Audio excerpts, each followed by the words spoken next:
Hi, and welcome back to Food Farms and Chefs. I am very, very happy to reintroduce you to one of our friends of the show, Elijah Milligan, who is now the chef for Rosemary Ridley Park. Elijah, welcome back to Food Farms and Chefs. Hi, thanks for having me back.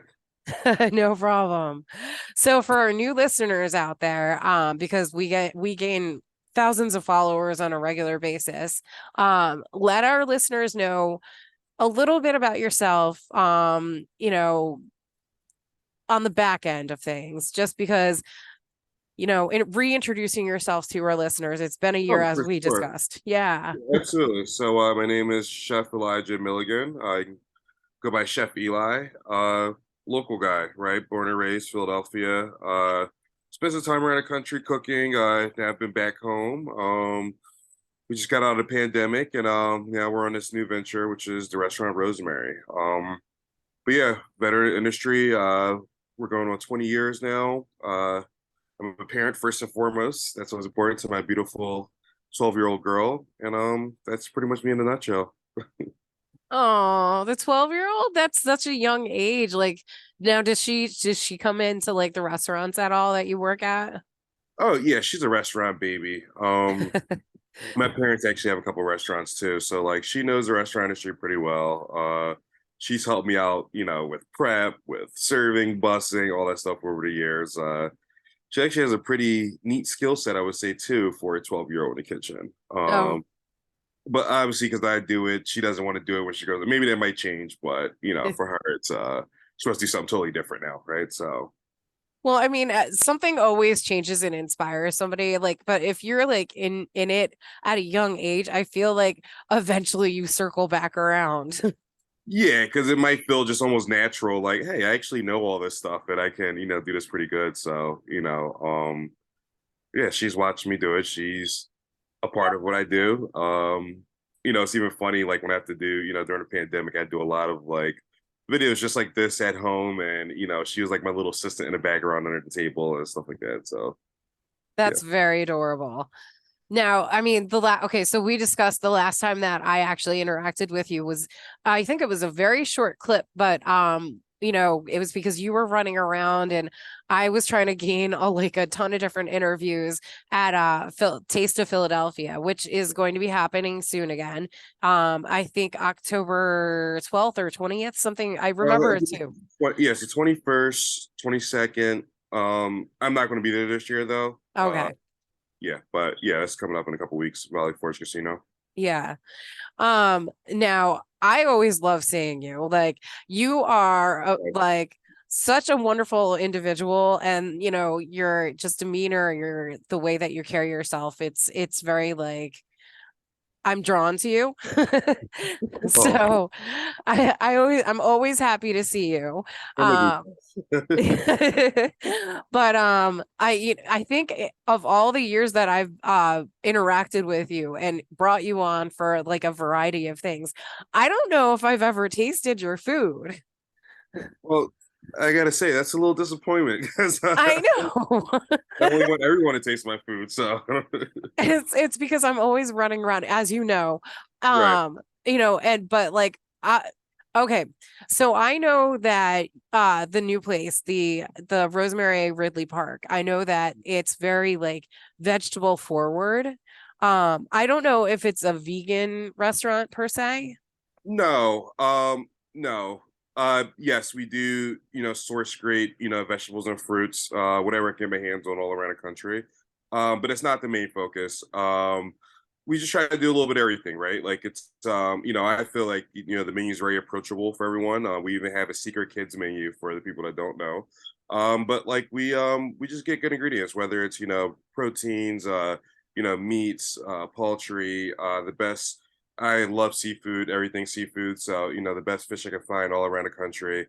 Same with vegetables, just putting a great focus into, whatever we do and having something for everyone.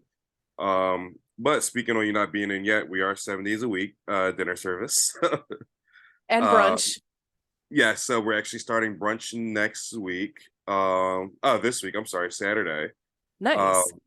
yeah, so we're starting brunch. We do a late night happy hour, so we're open a lot. Oh, wait. So a late night happy hour. Like, what do you mean? Like, how late is your late night happy hour? Well, we do keep the bar open, till 2, but there's just staying in the kitchen, food menu until at least 12. Previously we closed the kitchen at 10.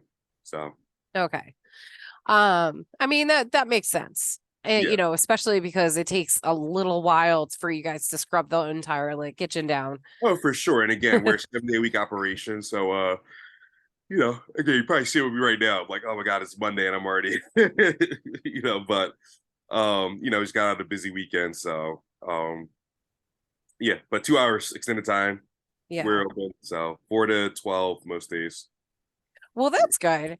Now, I know that you guys are I mean, you're saying that you're obtaining like produce from like various places, like the best Mm. produce and the best meats and whatnot from various places around the US. But I do know that you work with local farms to bring in the freshest ingredients that are Absolutely. like close to. Yeah. Yeah, absolutely. It's what makes sense. Obviously, like local is great, right? You always want to support the local vendors, the local farms, things like that. But like only so many things grow over here, right? And you Yeah. got to be conscious of that. I think as a chef, you want to be creative, and just knowing that, especially in this day and age, it's 2023, you can get sometimes something faster from the other side of the country than it is to get it from a farm that is about 2 hours away. Yeah. If that makes any sense. No, seriously, I spent a lot of time in California, and with that, every place that, I was able to, work with, there was always a farm attached. So, kind of opened my eyes a lot more, to farms, to the industry alone and, where we source our product from. And, again, over here, we only have so much sun, we only have so much soil, we do have a lot of great things that come out of the ground over here that like people on the West Coast don't have access to, but it's Yeah. also vice versa as well. And it's just really sometimes finding like, and I think when you really get down to the food itself, is knowing that every season is not going to be a great season for the things that we love. Like Yeah. you're not going to, you can have a place where you're growing tomatoes for 20, 30 years. Every season is not going to be a great season for it, right? Yeah. Like that's just the, getting down to the nitty gritty of it. So And I mean, I know that it matters like with the farms, making sure that they rest their land. Like you have to rest your land absolutely. because otherwise you don't give it a chance to like invigorate itself with the nutrients. So Yeah, exactly, with nutrients. And that's why, right? Like if you try to take a good piece of farmland and you try to overdo it, then you start to have a lesser quality. yeah, So like there's, so many, I think, rules that go behind it when it comes to, farming and getting stuff fresh. I think the more you hear to those rules, and also on the East Coast, which I do love, uh, is that I don't really go by the seasons, right? When I'm talking food or menu, it's more like the micro seasons, right? yeah, Like right now we're technically in fall, but like my favorite fall, produce and vegetables are not necessarily coming out the ground right now, right? Like, yeah. yes, I want to pop out the apples and pumpkin spice everything and all the squashes, but you gotta give them time. They're not just ready yet, right? So Yeah. You know what one of my favorite squashes is eggcorn squash. I feel like I you can love do baked recipes. Yeah, right. I feel like you very can do so versatile. much. Hmm. Mhm. Very So what? versatile, very flavorful. I think much more easily accessible than it was. It came to my radar maybe 15 years ago. Where you ask certain farmer, what is that? And like now it's a lot more accessible. But yeah, it's great. We know butternut is the holy kind of corral of all the squashes, but if you want something a little bit nicer, a little bit flavorful, I think acorn is the way to go. Yeah. And then for people that are like, looking to like do alternative, things for spaghetti or carbs, like right there in the name, spaghetti squash. Oh, for sure, right? Like classic old school. It's funny because you see a lot more home chefs do it nowadays, and again, much more readily available. And that's just the beauty of right, like technology and being able to like ship things fast and shoot, Amazon has probably been a big part of that. But like again, there's stuff that like, and I'm surprised where I can order it from like maybe Florida or like Hawaii or something like that, and you can get it within a day and a half, 2 days almost nowadays. So Yeah. it's sick, but. Oh, so wait, I have to throw myself under the bus right now just for like a hot second. Because the first time that I actually cooked a spaghetti squash, I uh, looked up there, like, oh, this is how you're supposed to do it. And it said, put oil on it. And I was like being a dum dum, and I actually put oil over the entire thing. On the outside of the shell, yeah. And my oven was disastrous after that. It Oh, was, yeah, I can imagine because you probably had a super hot too to bake it, like 400 degrees or something. Yeah, I guess. uh-huh. It was like oil exploded inside the oven. I was cleaning it for a while. Well, it's funny you say that because I just did a, I guess a story or podcast recently where we are just talking about like, how people cook more at home, right? Like they're, I think a lot more knowledgeable the ingredients that they're bringing in. And it's just different to diners that we have, right? Yeah. From today and 10 years ago, but like people are cooking at home. A lot of people are so scared to cook, and like you got to realize that chefs make the same mistakes all the time too. Like I'm pretty sure I can look at a guy to my staff right now and probably do that same exact thing right now if I At told them. some point. I have, it was definitely a learning curve. I was like, okay, Right. we're not going to ever do that again. Well, and honestly, again, I think that's what comes with being like a chef or like a really good cook is that like you have to make those mistakes to know like, hey, definitely don't do that. Definitely not. Exactly. Don't do this. I know this from experience. I've seen it happen. So Yeah, and like it's like okay, so I started all of this by like doing recipe development. Like then okay. I gained somebody's attention, like a digital magazine wanted me to write for them, write recipes. That's how all of this trickled down the line. One door opens after another.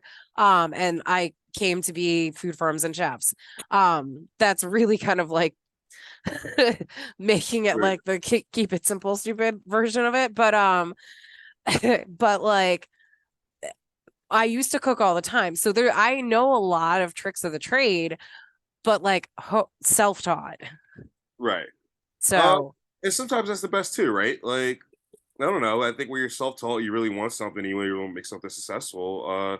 You're going to put a lot more effort into learn it because you have to. You don't have a yeah. choice. Right? Yeah. So, And the thing is the advent of the hospitality industry, as like there's so many crossover relationships.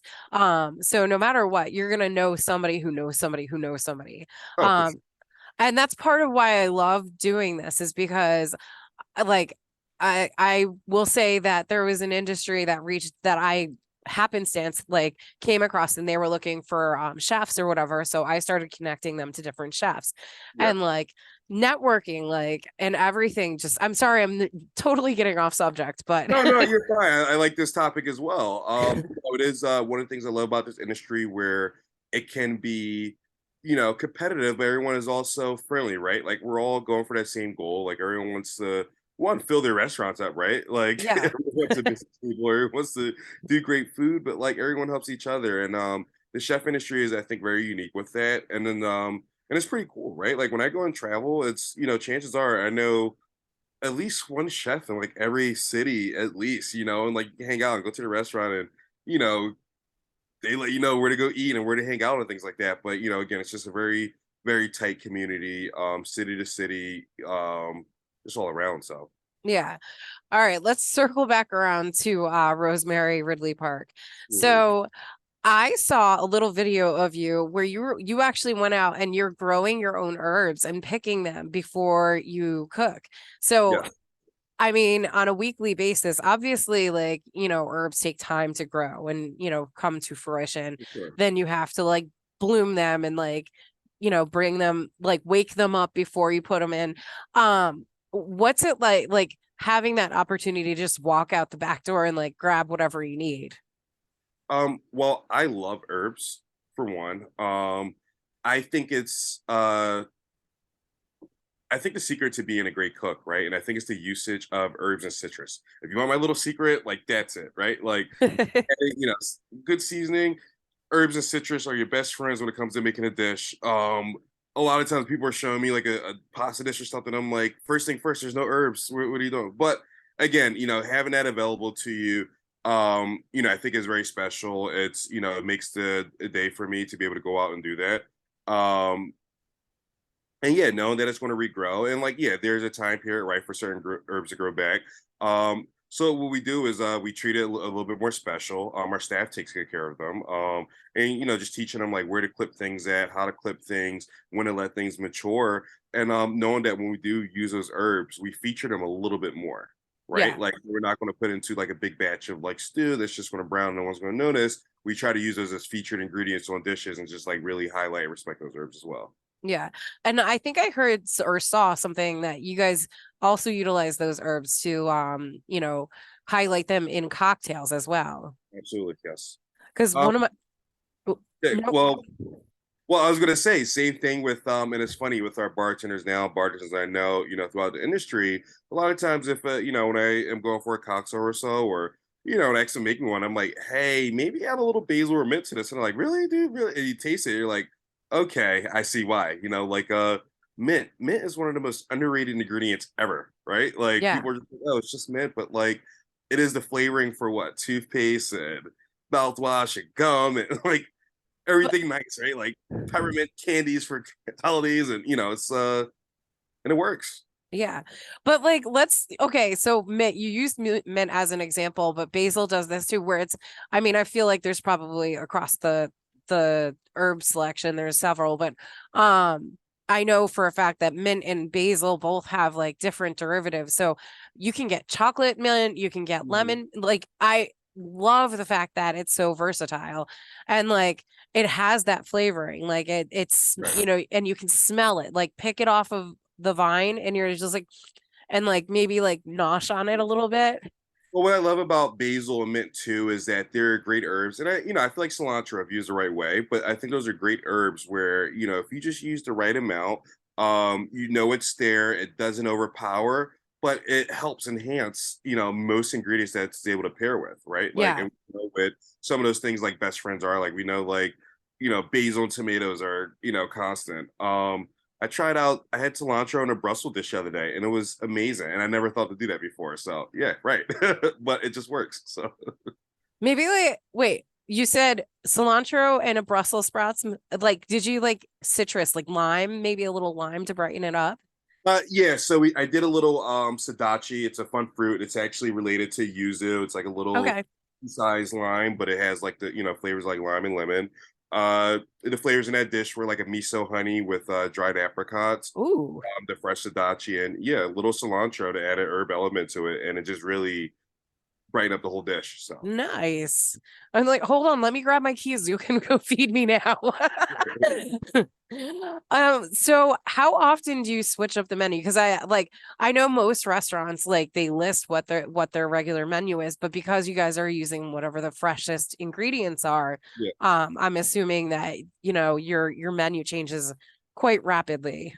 Well, we're 3 months open now. We make adjustments as far as produce, but I kind of I think we opened up at the right season where I knew I had most of the ingredients that we do feature for a couple months, right? Like a few Yeah. months. We are looking to do our next seasonal adjustment, right? Because we have some signatures and favors that we just want to swap out some produce things that aren't at its best or at its peak. Um, but we're looking to do that. Whether it's every kind of 6 to 10 weeks. It just you let the menu talk to you, kind of thing, right? Like if we feel Yeah. like we can add something, if something isn't working, if we're going to try something else, if yeah, so we kind of go by that. We're looking to do another one with the next 2 weeks. We're gonna again start brunch this weekend. We have a few other things happening. But we do a lot of that too within our specials, right? So we change our specials up, pretty often, and a lot of times we're trying our specials out, just to see what guest reaction is, feedback, and see if it's worthy of a slot for our next menu. Yeah.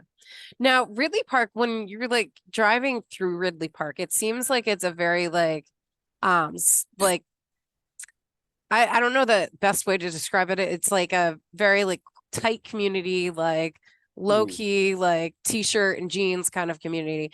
But the food that you're plating up, is extreme. Like the way that you described it on one of your interviews, I was like, oh, it's just gonna be like kind of throwback like to comfort food. But I'm like, no, it's exquisite. Like it looks delicious. Well, you know, I personally love Ridley Park, and some of the people that are veterans are really like I was talking to a couple the other night where they have a couple generations from the area. Um, I love the name of it. I think it has a nice little ring to it, right? Like, and I've never thought about it before. And then, like, as you think about a restaurant concept and stuff like that, you're like, Rosemary Ridley Park. That sounds cool. And Yeah. like, light is going off my head. People in the area are like, really, this? Like, that sounds, this is. But it is a blue collar town, which is, describes, I think, a lot of Delco and a lot of Philadelphia in general. But with that being said, I think everyone just appreciates really good food. I think again, times have changed, right? Like, and during the pandemic, a lot of us just sat around and ate, and like we know good food. A lot of people will pay good money for good food, Yeah. and it's just simply what we're offering, right? Like it's just really good food, and people eat it up. And you try to get away from it, and I've said it before in interviews where we're a place there's just no gimmicks, right? Like the Yeah. focus is really good food, really good service, really good ambience, really good cocktails.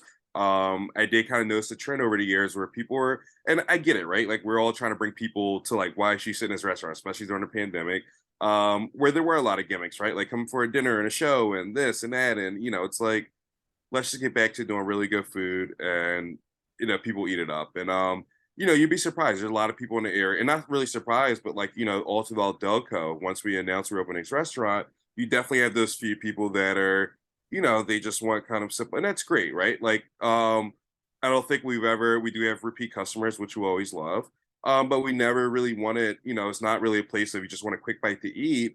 Uh, yeah, you're going to eat there 6, 7 days out the week. Like, yeah, there's pizza spots for that chicken finger. Like, this is a destination spot. If you want to celebrate it, if you just want to come out, sure. But like, I think a birthday, anniversary, celebration or so, Date or night.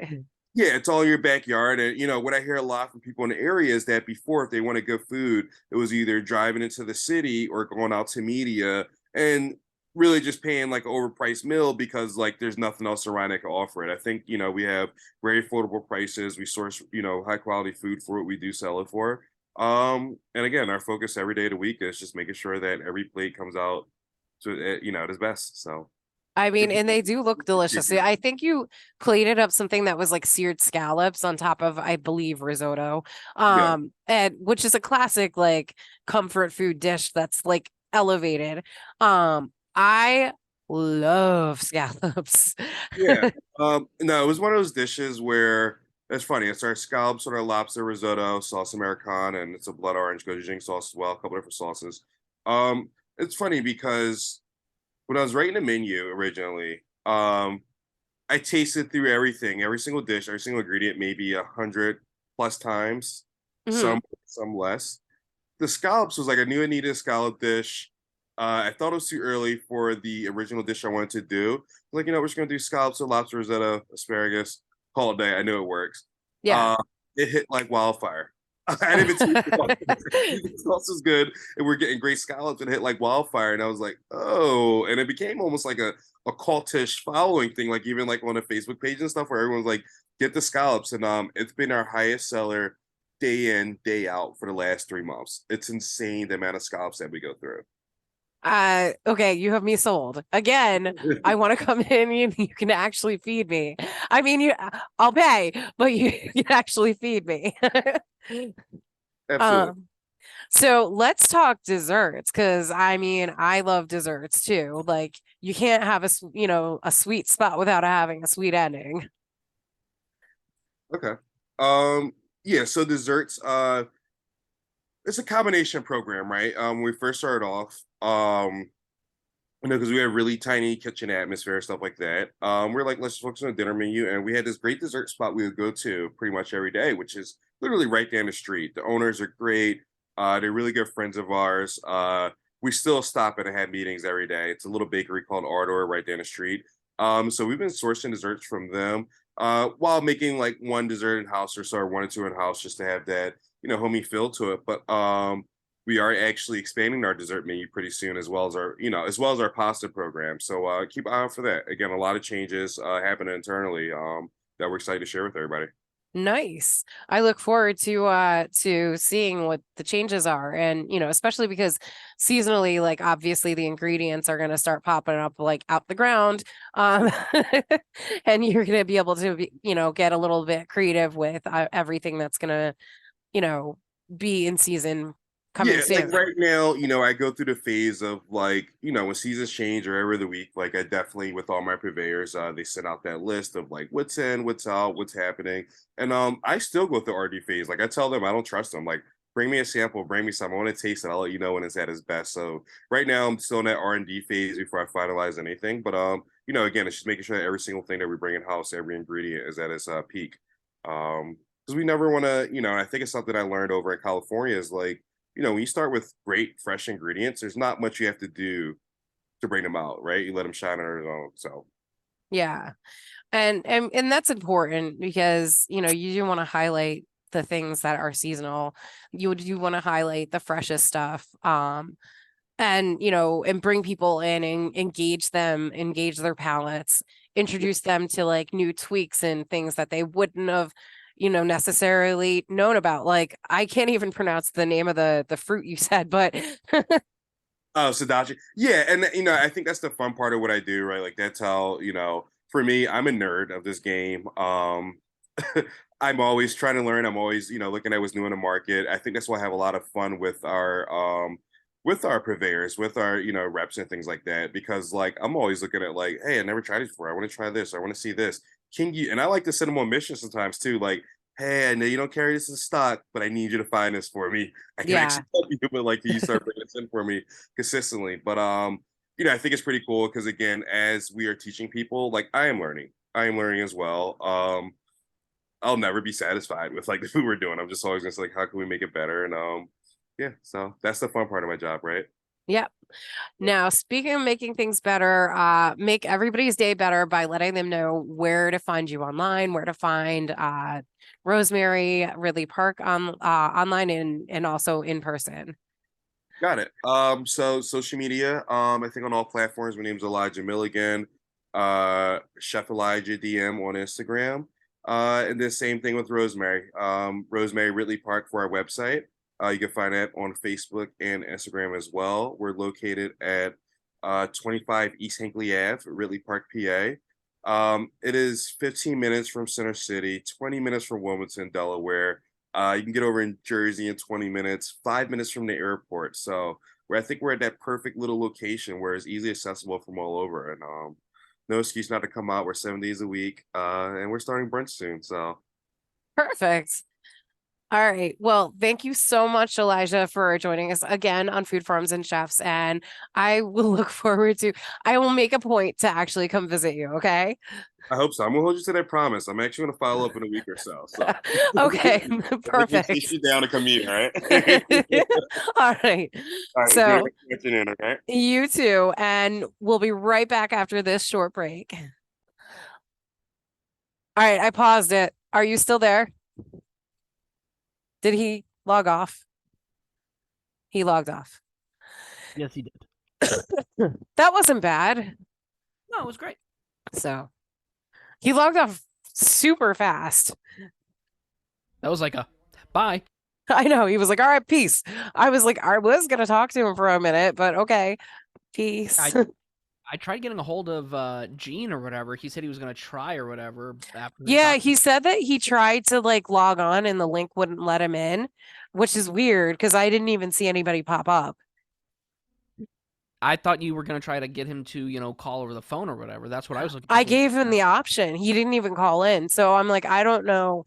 He was like, the link wouldn't let me in. So he was like, I just went back to PT. I'm like, okay. Thanks for trying. Yeah, I guess.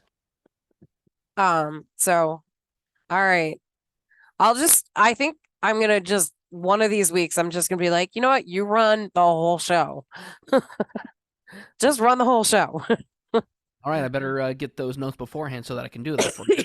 Yeah, because you're gonna have to do it all. If I'm not on, you'd have to do it all.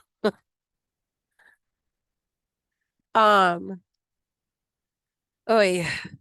So All I hear right. you make a mean tortellini. Well, he might have. I can make there's a lot of stuff that I can do. I just haven't cooked in forever. I love actually one of my like go-tos is making just gravy from scratch or sauce, like pasta sauces and stuff like that. That's one of my favorite things to do. So, and gnocchis. Gnocchis are like the easiest pasta to make. But I think I have a visitor, so I might need to go. No problem. So I will write this up and send that to you, and then once you're done putting everything together, send it to the Yahoo account. Of course. Well, but I think because last week was weird. Yeah, I'll probably actually get it to you by tonight, if anything, before I go. Okay. And then you'll wait when you come in, you'll see the email from me. Always. All right. Thank you. Take care. You too.